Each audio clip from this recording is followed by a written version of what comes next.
Okay, so we're back from the break. I am talking with my daughter, Anna House, and we're going to talk about that Anna name too, because she was going by Sandy, and we're talking about our story, how after 35 years, we discovered each other through the miracle of Ancestry DNA and our spouses being really involved in our life. And so you made it to St. Louis. What was it like being, that first hug with me?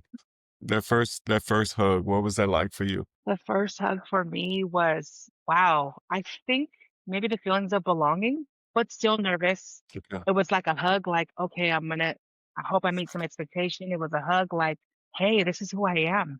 I just met the other half of who I am, of where I came from. I think that's what that hug was like for me. It was confirmation that this person that's my dad exists. This is a real Yeah. person.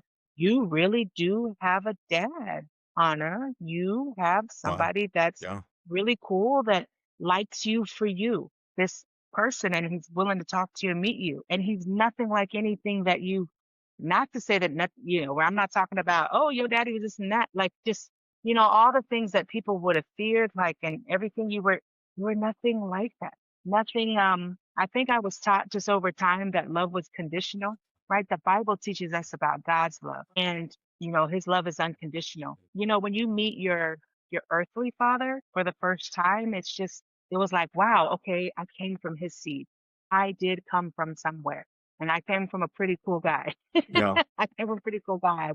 I'm somebody, I'm important. And Yeah. It was. my blackness is accepted because my dad is black. So it was all of that like, yay, I got something to be even more proud of, you know? I belong. So what was it like meeting your siblings, Jamel and Jaquez and Kyle, and what was the reaction from your siblings and your mom?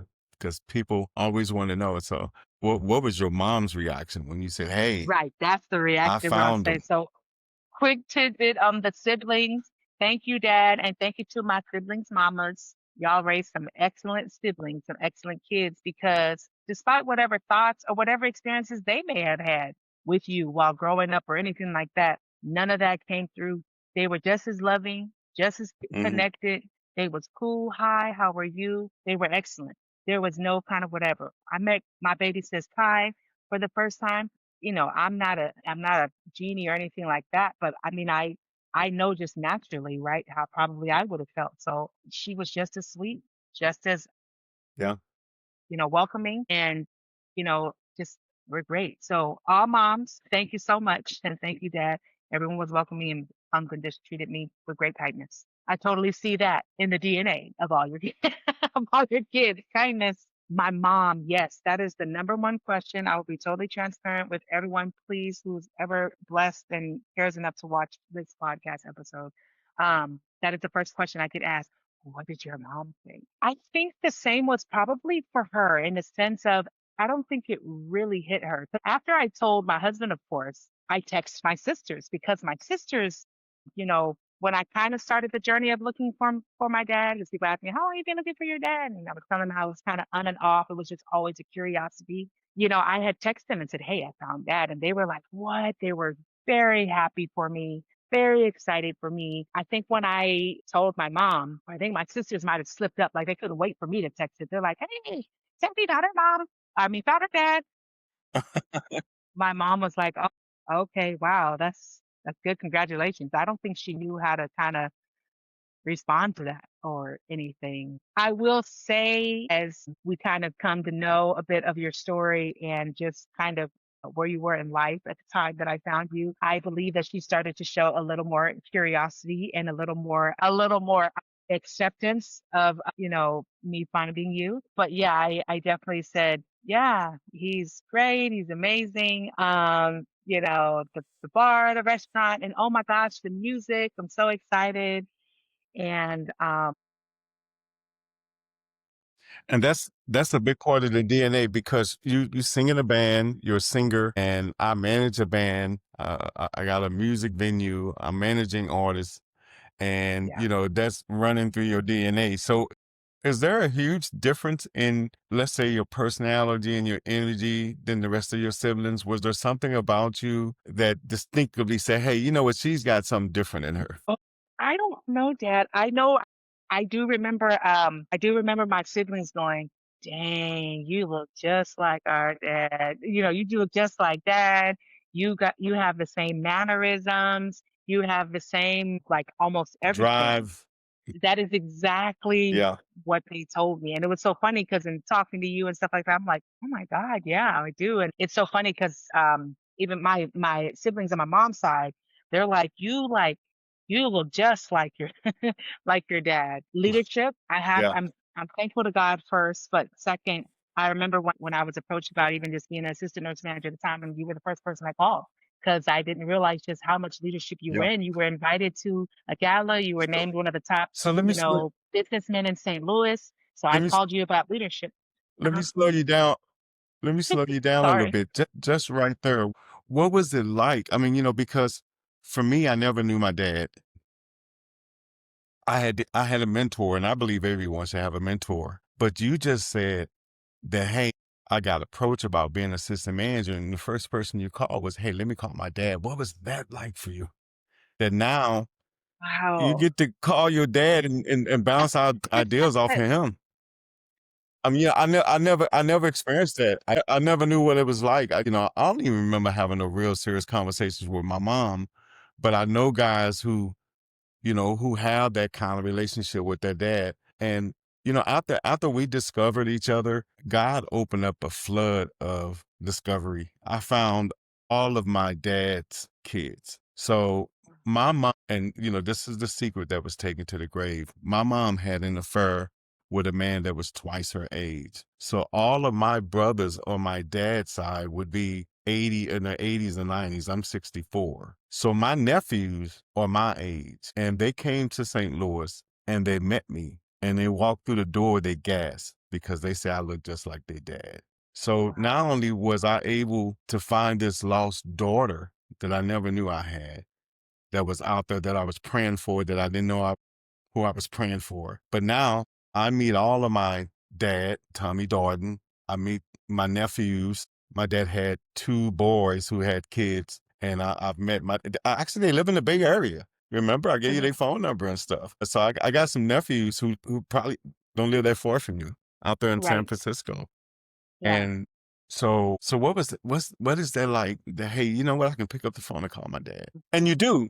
And I'll say this, and I tell you what, there's two things that I love being the most in life. One is being a father to my kids and being a grandfather. I mean, those are the two biggest things to me because I'm getting emotional because I never knew my dad and I didn't get a chance to be a father.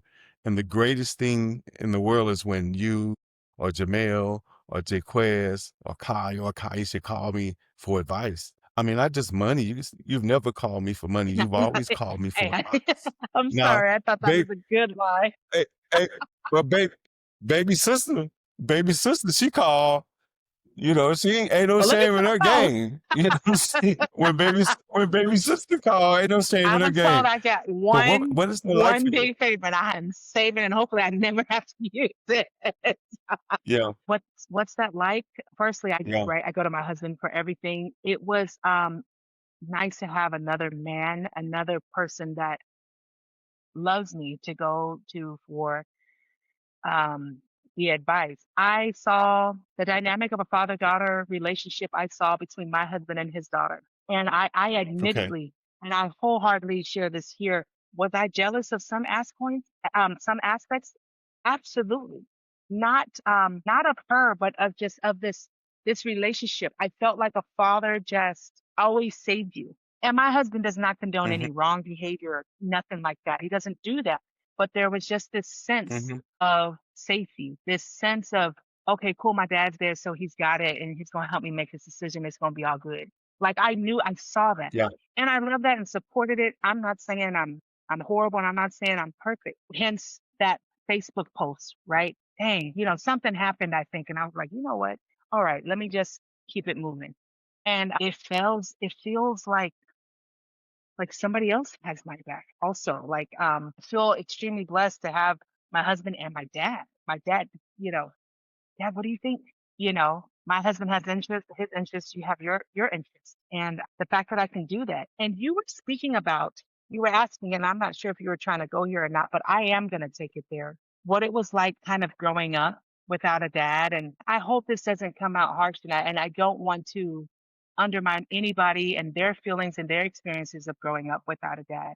But for me, when we talk about DNA, after we kind of met and I asked you a few questions and stuff, I don't know if resiliency is in the DNA. I'm not saying I was Wonder Woman and I just, but like we survived some stuff and we did what we had to Yeah. do. And that was the grace of God, the mercy of God. I just did. I just did. I knew when I grew up, I didn't want to be without. I didn't want to have to ask. I didn't want my kids to go through what I went through. So my focus was always on what do I do so I don't have to do that? What can I leave behind so my kids don't have to, so my adult kids, what kind of legacy can I leave? Growing up, I was treated different. Things happened to me, you know, a lot of things I faced, but I survived. I did what I had to do. I fought, I worked. I've been working ever since I was 16. I have never been without a job. I have been working, working, working all the time. And meeting you was bonus. I met you at the right time. I totally believe in God's timing because had I not truly surrendered, had I not been where I had been when I met you, I was stuck in that, oh, the world owes me something because of what I went through. Oh, my life was so hard, so I'm owed this. When I met you, I had none of that kind of thinking. I was fine. I was like, man, I don't want nothing but your time. I don't want nothing but your time. I want to roll in the car and do that, And that's what we you did. We know. drove around St. Louis. I showed you where I grew up, the streets that I walked. I mean, you wanted to know every single thing. The curiosity that comes from not having that other person in your life is really, really strong. And I think people who have both of their parents in their life and know them couldn't understand, or maybe they do understand what it's like not to have a dad or not to know where you come from. I mean, where not to have that connection. So I drove you all around St. Louis. I took you down in the hood. I took you where I grew up. I took you where I went to schools. All that stuff was important to you to know, okay, what kind of life did you have? What was it like for you growing up? And I understand that because, and that's, my biggest fear when I had my first kid was I didn't know how to be a dad, but I knew I wasn't gonna never abandon them. I knew that I would be in their lives no matter what. And I'm divorced from Kaisha's, my youngest daughter, mom, and we were together almost 20 years. And when I left, Kaisha was a senior in high school. And she asked me, she said, Dad, how come you leaving now? And I said, I never could leave y'all. And she felt like even after I divorced that I left. but but I wanted them to have that security of having a dad coming home, watching movies together, hanging out in the backyard, barbecuing, going on vacations, teaching them life's lessons. I wanted them to experience all that. I wanted to be close to my kids. And I'm thankful to God, I'm close to all my kids, including you. I mean, and you've come in and you're just a part of the family now. I mean, Jamel's been out there a few times just to visit. I didn't even know he was born. And Jamel's big on family too. I mean, he's really big on family being together. So I was excited. It was exciting to meet you. And after that, I think you came to St. Louis and you brought a grandson. And and then you came Yeah. back with him again. You guys came back and then you came with your husband. And Denise and I asked for you to leave Troy with us for a while. What was Yeah, that this like was for you? Father's Day weekend. Yeah. It was Father's Day weekend. I want to tell a true story. First, we said, hey, let him stay with us for a couple of weeks. And I know you got some pushback on that. And secondly, you guys wrote a song.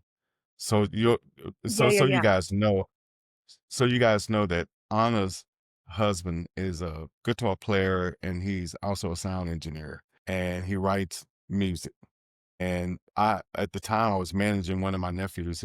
He go by the name Tono the Poet, and he's a songwriter, rapper. And so we'll tell the story of how you guys wrote this song called Anna and I, and we'll play it for you guys. Maybe I'll play it at the end of the podcast, or I might insert it here so you guys can hear the song. Absolutely. But yeah, so you came with your husband and Troy, and me and Denise said, hey, leave our grandkid here. What was that like for you? Oh my gosh. So first I don't want to get into too much, but my husband, I guess, found you and Denise, we were just so, so thrilled and so thankful. Just the amount of love, the amount of respect for our marriage, for our family, and everything. The automatic ownership of your grandson was just so incredible. The safety feeling of it. And so, of course, when you guys ask, because Troy has a cousin, Kyle's son, that is the same exact age. They're literally only a week apart, KJ and Troy. KJ, So when you asked him to stay, there wasn't any pushback. I was just so like, nervous.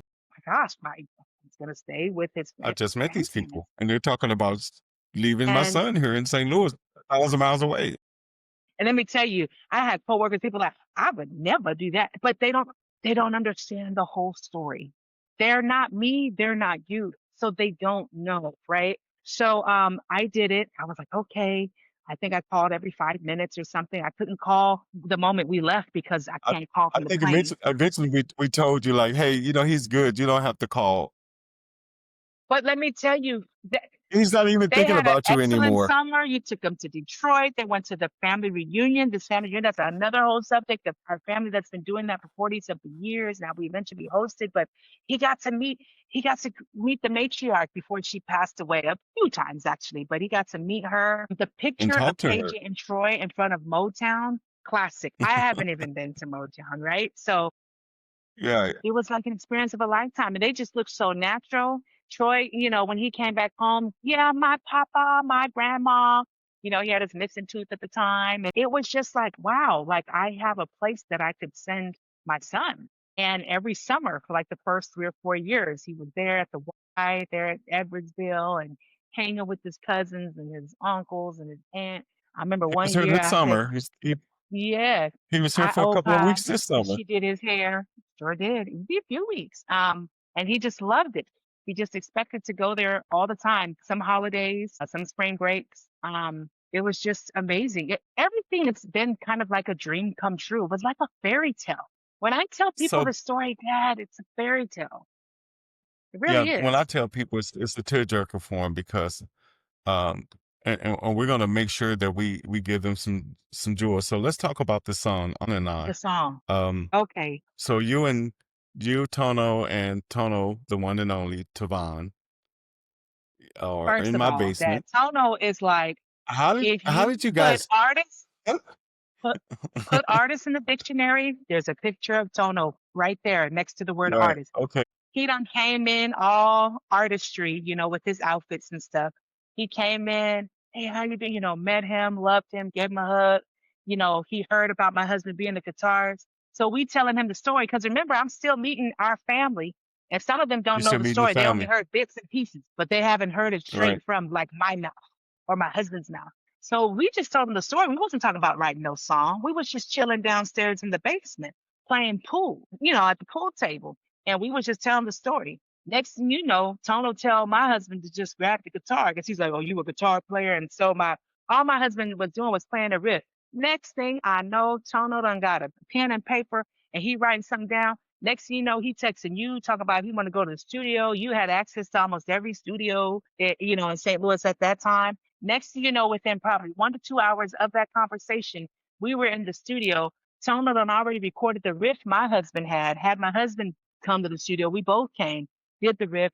He done knocked out the song right then and there. I done came up with a little hook. He came up with the whole on and I, the verses. I came up with some little hook or whatever, and that was it. Next So thing you here I know, tell this you. song is blowing up and stuff like that. All right. All right. So yeah, so that's a great song. So I think after that song, you've had somebody professionally ask you to let them sing it, right? Yeah, I Did think that happen yeah, to they you? asked you, asked me, and we probably Yeah. should do some work with that with that song. People have told us it's pretty It's a very catchy. I it's think a we have very some people emotional who do it on song. It's YouTube. true. People love And the song Tono when they came up hear with it. all that Yeah. based on what he heard. Yeah, that was another miracle. I mean, it's so true. I mean, who knew you had a daughter across the water? And I had no idea. He, I don't Um, know what Tono our is just relationship, I think what a lot of people don't realize is that, and we're going to talk about this, the message to others searching, people searching for there's a lot of shows on TV. I watch some of them, where people been searching for a family member, for a dad or for a sister or brother. And what message would you give to them? My message is because I know that there's going to be instances where maybe someone won't find, but I don't even want to say that. My message is your faith, your hope, your attitude goes a very, very long way. Nothing is impossible, and you never know.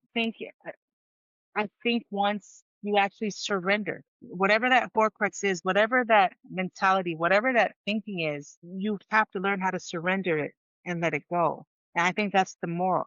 Whether you find your person or not, I think everyone can find that person. It may not always be in the best light.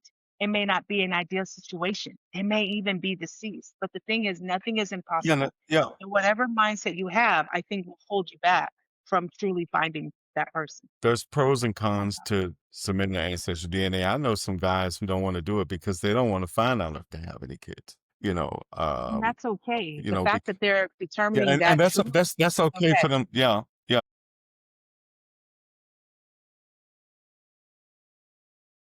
But the hope is for people because some guys don't want to take it. But I tell you what, if their kids or anyone they're directly related to takes it, it will connect them to whoever that other person is. So yeah. if you're, And so I know silly my question, message would be, don't be afraid. Don't be afraid because of what you might discover because, exactly.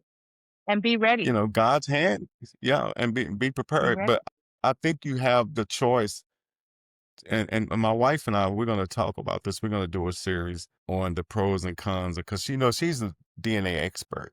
Denise is the ancestry DNA Yeah, but expert. She can, I don't think anyone, I'm just going to be honest with you because it's okay to let people have their joy, right? Especially in that situation, it's been 35 years. That's okay. I asked my husband, hey, what do you think the con was? He never said anything was a con. He said, I have a daughter. I'm a father. He goes, yeah, I was happy. I was elated.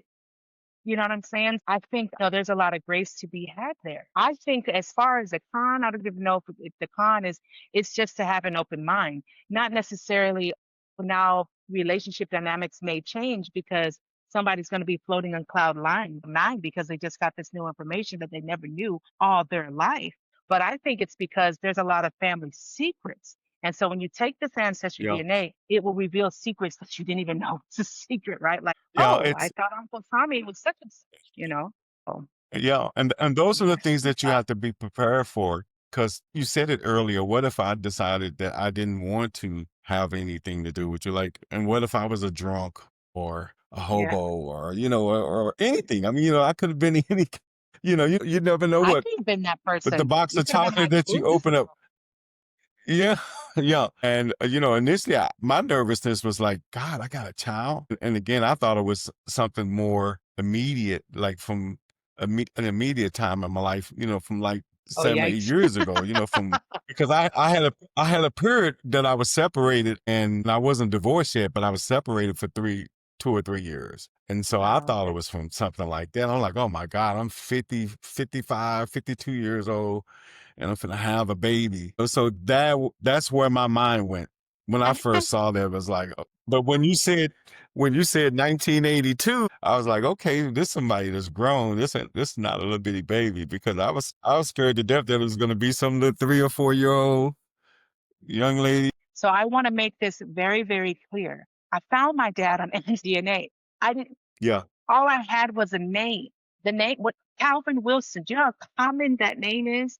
And so that's why I yeah. think it's So important that I express I was in need or want of anything well, when I Denise passed. and I we never felt that way. There was nothing that ever came from you that ever suggested in any kind of way that you were, a gold digger or something, that you were trying to find some kind of financial gain or something that you was looking for your dad. You was decided to find him. You had been fatherless, physically fatherless. You hadn't been spiritually fatherless. And that's a whole nother dynamic of this is that you can have your father in heaven who's the greatest father. And so if you grew up without, a physical man in your life, if you grew up with Jesus Christ and God in your life, you've got the best dad that you can ever have.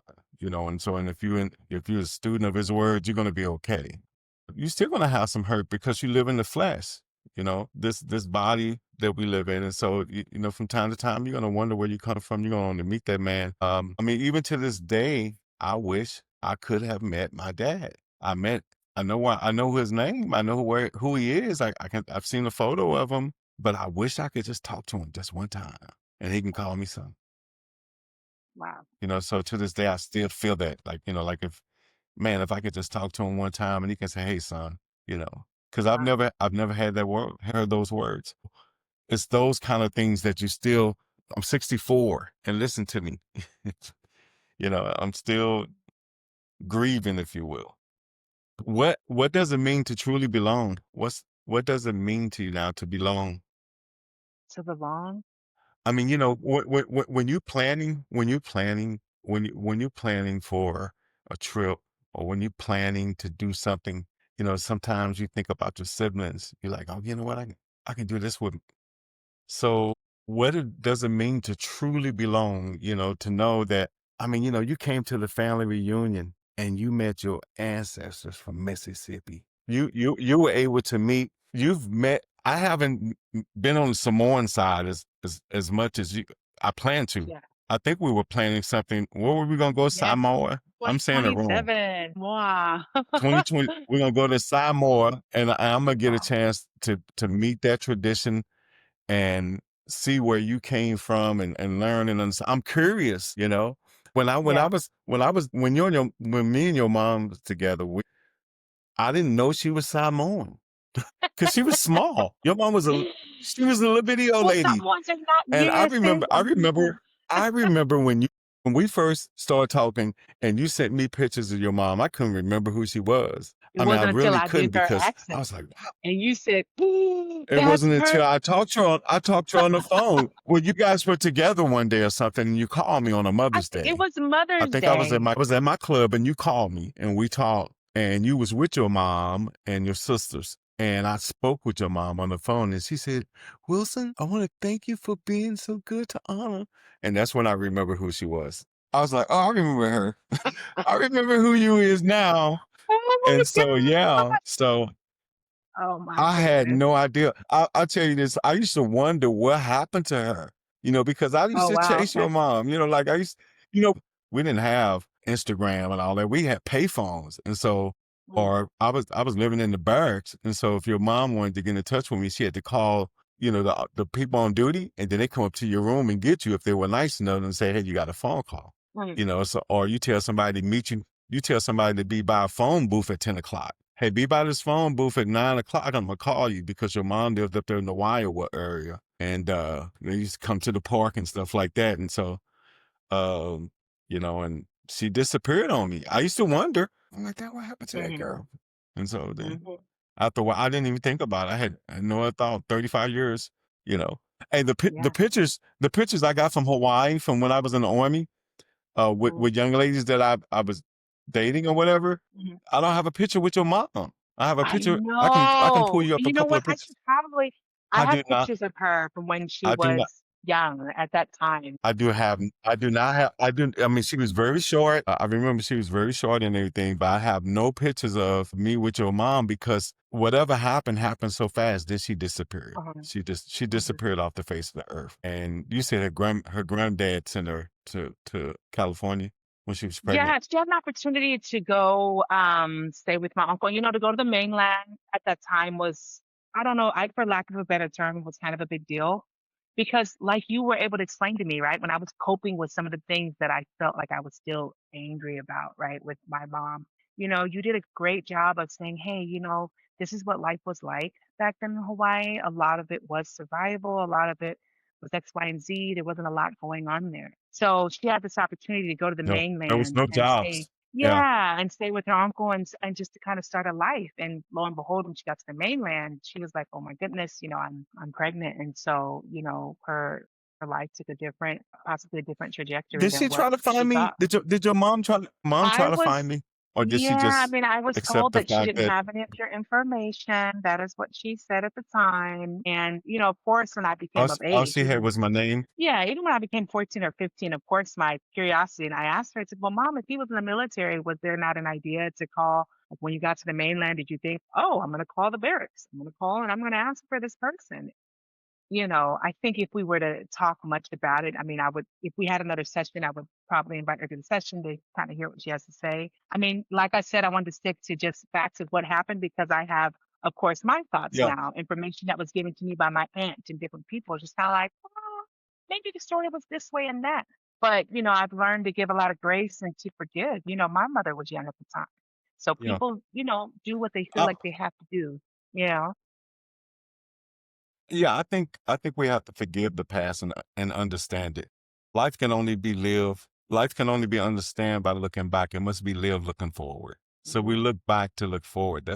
So life can, we can understand. And when we were young, and I think I'm hearing that a lot more now with people being willing to forgive their parents because they was doing the best they had with what they had. What And they have. I can tell you that around the barracks, Schofield Barracks in Hawaii, there was a lot of poverty and a lot of guys dated the locals and a lot of guys left locals that are pregnant. I know there were some that were people known, but they had no idea of marrying them and bringing them to the States with them. So there was a Wow. lot of that going on and military all over the world right now. You got young ladies who are trying to marry soldiers just so they can become a US citizen.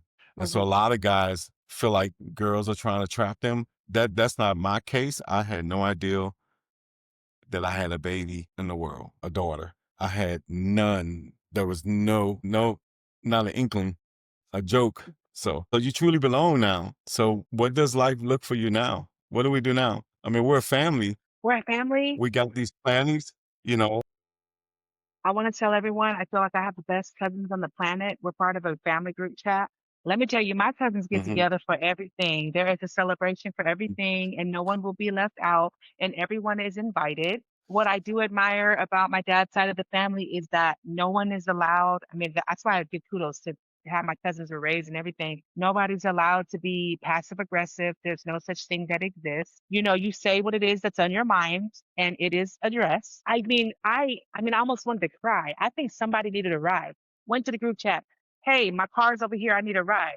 Somebody answered, okay, hey, I can come get you then. Hey, I don't have this. Okay, hey, we can do this. Oh my goodness, I'm going through this. Okay, everybody give $5 to this cash app. Okay, hey, what we doing for Christmas? Okay, hey, what we doing for this? Okay, hey, when we gonna take this trip?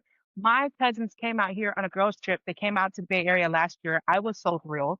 They got an Airbnb. We hung out, went to the city and stuff. I love it because my sister was like, "Why the hills are like that in San Francisco?" It looked like she was on a roller coaster screaming while we were going down the hill. It was so fun. I mean, I just to belong, to Well, actually she didn't grow up watching she didn't see the Rice Aroni commercial from back in the day when people and used to hop on a it train. was just yeah. She was like, "How do people even do anything over here? How do they park?" And to belong I have, to finally go, huh? go ahead. I'm sorry. No, go ahead. Just to finally No, know go ahead. Finish. that I have, folks that I could call, folks that I could text, folks that I could, God forbid something happen. You know, Dad, sorry, I'm telling you just now on the podcast, my husband and I's anniversary passed, but we have a trip to Jamaica coming up in January. Oh And my guess God. where the stop is? It's in Must be Charlotte. You nice. pick the week that Troy is out of school. So you already know what I'm going to ask you to So do. he can stay So I can here. go visit his That's on perfect. Charlotte, He loved you to know, come here. So so. why was it important for you to tell this story publicly? I we want to spread the word. We want to spread what can happen. I want to spread how this amazing thing that happened to me to just show how good God is. I think it was important to share the story so people can remember to believe again. People could have faith. People can know that nothing is impossible. When I told the story the first couple times to a few people, I remember saying nothing is impossible. Through God, There's all nothing things impossible. are possible. And I was just so happy and still am. It truly is a fairy tale. I'm lost for words right now. I really am. Yeah. I, I was saying it was important for me to tell this story because you have to move from thinking about doing it to doing it. And for years, I mean, years, I said, I want to find my dad. And I never did anything. I mean, whether it was, using whatever tools was available at that time, because before Ancestry DNA, people were finding their parents. It just was a longer process. They had to use birth certificates and all kind of things like that. And so if you're listening to this podcast and you grew up without your mom or dad, or you got a long lost sister, you have to do it. You have to invest the time, you have to invest the energy, you have to have the mental aptitude and all that to make it through. And, thank God I had my wife and she pushed me, to do it. And I am excited. I have absolutely no regrets. I mean, I have my God have enlarged my tent. I have another family. I have a daughter and I have a grandson, and that's become a part of my life in every way. That brings me great joy. And so to someone listening to this podcast today, even if it's not looking for a sibling, I mean, you may be having some other desire in your life. You may be trying to go somewhere and do something. You just have to go do it. You have to believe, have faith. You have to equip yourself. I mean, the biggest room in the house is the room for improvement. And you can do it. There's nothing that you can't do. And so wherever you are in your life and wherever you're trying to go, you can go there. It's up to you. You can do it. And so that's my takeaway, you know? Wow. And so I think what's next for me is just continuing on this journey. I mean, I feel like now I've been knowing you all my life. It haven't Wow. been 7 years. I feel like, I did miss out. I wasn't there for the high school graduation. Some of those things that was important. I wonder if you thought about me, now that we know each other, like I wonder did on her father, and maybe life was just life. But I look forward to my grandson coming here. I mean, he's such a joy. All of my grandkids. So I look forward when they come down here. I love it when you come here and Kaisha come here and Jamel and you guys just hang like y'all brothers and sisters and go out and y'all go shopping and y'all eat, and it's just amazing. It's just it's just a joy. It really is It's pretty just cool. it's just one big joy. Yeah. So I think it was divine timing. It's gonna be my last thing that I say. I think the other thing is that I believe in providence, and what I mean is that God aligned the stars up for it to happen the way that it did, and that you have to have patience. A part of faith is being patient and executing patient and waiting and still waiting, watching, waiting, believing, seeing. You just have to wait and let God do it. Don't give up. Your miracle is right on the other side of this podcast. All right. Any final words? No, I think you You said have it any final perfect. words? No, I think you said it perfect, Dad. All right. Thanks. No, please go. Hey, well, thanks for tuning in to this journey. This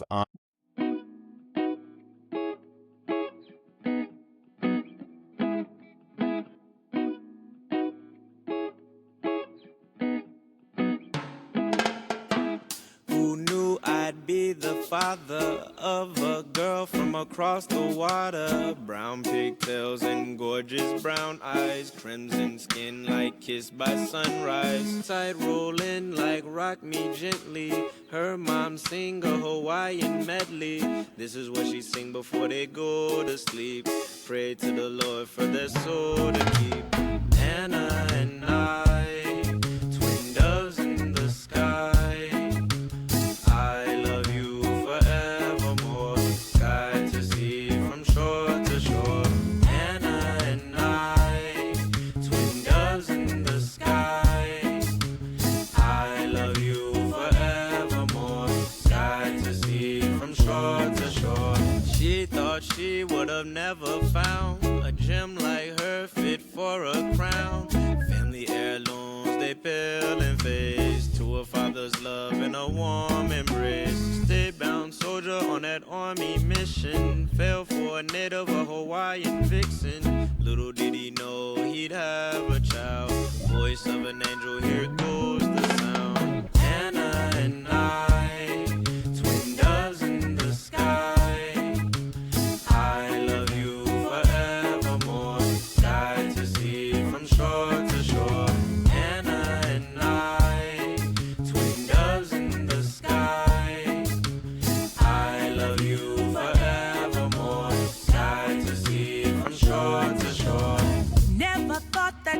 would find a father like mine, so far away from shore.